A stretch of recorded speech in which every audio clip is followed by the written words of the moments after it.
جہاں عقلوں میں سرکشی پیدا ہوئی اور جہاں حد سے تجاوز کا مزاج آیا وہی ہدایت آئی، رسول وہی آئے اور ارشاد کے ساتھ آئے کہ انا ہدیناہ السبیل اما شاکرا و اما کفورا، بھائی راستہ ہم نے بتایا، راستے کی ہدایت ہم نے کی، اب چاہو تو راستے کو قبول کرو، چاہو تو راستے کو ٹھکرا دو۔ کیا کہتا ہے؟ راستہ ہم نے دکھلایا۔ آیا کبھی آپ کی ہدایت کرنے کے لیے؟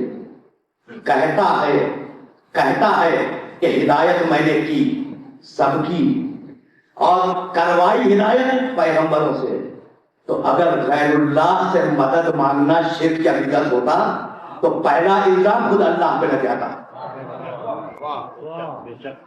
مسائل ہیں اور ان مسائل پر گفتگو لازم ہے۔ بھائی اگر غیر اللہ سے مدد مانگنا شرک و بدعت ہوتا تو پہلا الزام خود اللہ پہ لگ جاتا کہ بھائی کہتا ہے کہ ہدایت میں نے کی اور ہدایت کے لیے بھیجے پیغمبر۔ تو اب یہ عجیب و غریب مرحلہ فکر ہے۔ بھائی بڑی شدت سے کہا گیا کہ بھائی دیکھو غیر اللہ سے مدد مانگنا شرک ہے، بدعت ہے، حرام ہے۔ بھائی آپ سے بہتر کون جانے گا کہ کہاں سے کہا گیا، کہاں سے یہ عقیدہ برآمد کیا گیا، کس ملک میں یہ عقیدہ برآمد کیا گیا، آپ سے بہتر کون جانے گا۔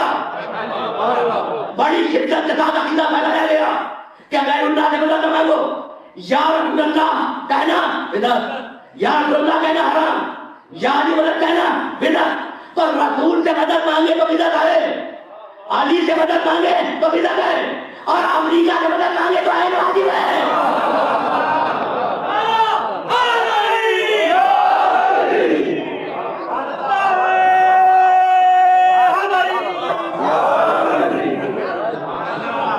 بات والے وہی ہے نا، یعنی بڑی طاقتوں سے مدد مانگنا عین واجب، اور یا علی مدد کرے حرام، یا رسول اللہ مدد کرے حرام۔ بھائی خدا کی قسم زندگی کا ایک کام بھی غیر اللہ کی مدد کے بغیر انجام نہیں دے سکتے۔ میں کیسے حل کروں؟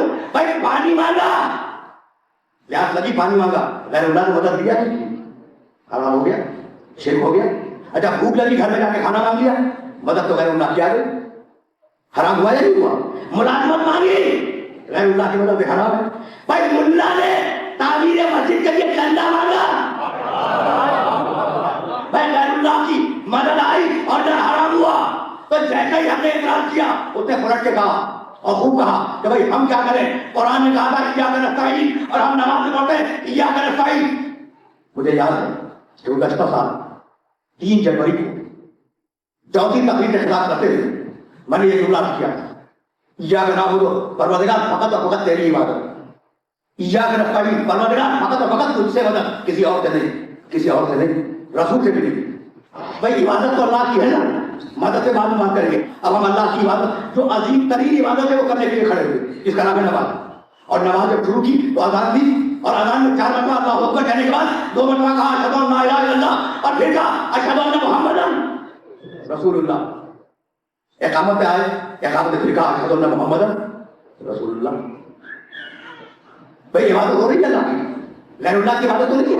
بھائی اذان اللہ کی عبادت ہے، ذکر محمد موجود، اقامت اللہ کی عبادت ہے، ذکر محمد موجود، اور اب تشہد میں بیٹھے جسے برادران اسلام التحیات کہتے ہیں، اشہد ان لا الہ الا اللہ وحدہ لا شریک لہ واشہد ان محمدا عبدہ ورسولہ، اور پھر اللہم صلی علی محمد وعلی، بھئی تو التحیات پڑھو میں آل محمد۔ تو بھائی عبادت ہے خدا کی اور مسلسل نام آ رہا ہے محمد کا، تو اب مجھے اجازت ہے اللہ کہنے کی کہ بھائی عبادت فقط اللہ کی اور اس میں محمد موجود، تو تم ایاک نعبد سے محمد کو نکال دو، ہم ایاک نستعین سے محمد کو نکال دیں گے۔ میں نے گزشتہ سال یہ جملہ رکھ دیا، بھائی ایاک نستعین سے ہم نکالیں گے، ایاک نعبد سے تم نکال دو۔ تو اب طے کرنا ہوگا کہ ایاک نستعین کے معنی کیا ہے۔ ایاک نستعین پروردگار فقط اور فقط اس سے مدد مانگتے ہیں، کسی اور سے نہیں مانگتے۔ اب وہ آیت کر رہا ہوں جو میرے بہت سے محترم سننے والوں کے ذہن مبارک میں موجود ہوگی۔ اچھا تو حاصل کر دیا نا اس کی آیت کا کہ فقط اللہ سے، اور اسی قرآن نے کہا یا ایھا الذین آمنوا استعینوا بالصبر والصلاۃ، اے ایمان لانے والوں مدد مانگو صبر سے، صلاح سے۔ صبر کوئی پسندیدہ چیز آپ کو نہ ملے اس پر رکے رہنا، اس کا نام ہے صبر۔ تو صبر آپ کا عمل ہے نا، اللہ تو نہیں ہے، غیر اللہ ہے۔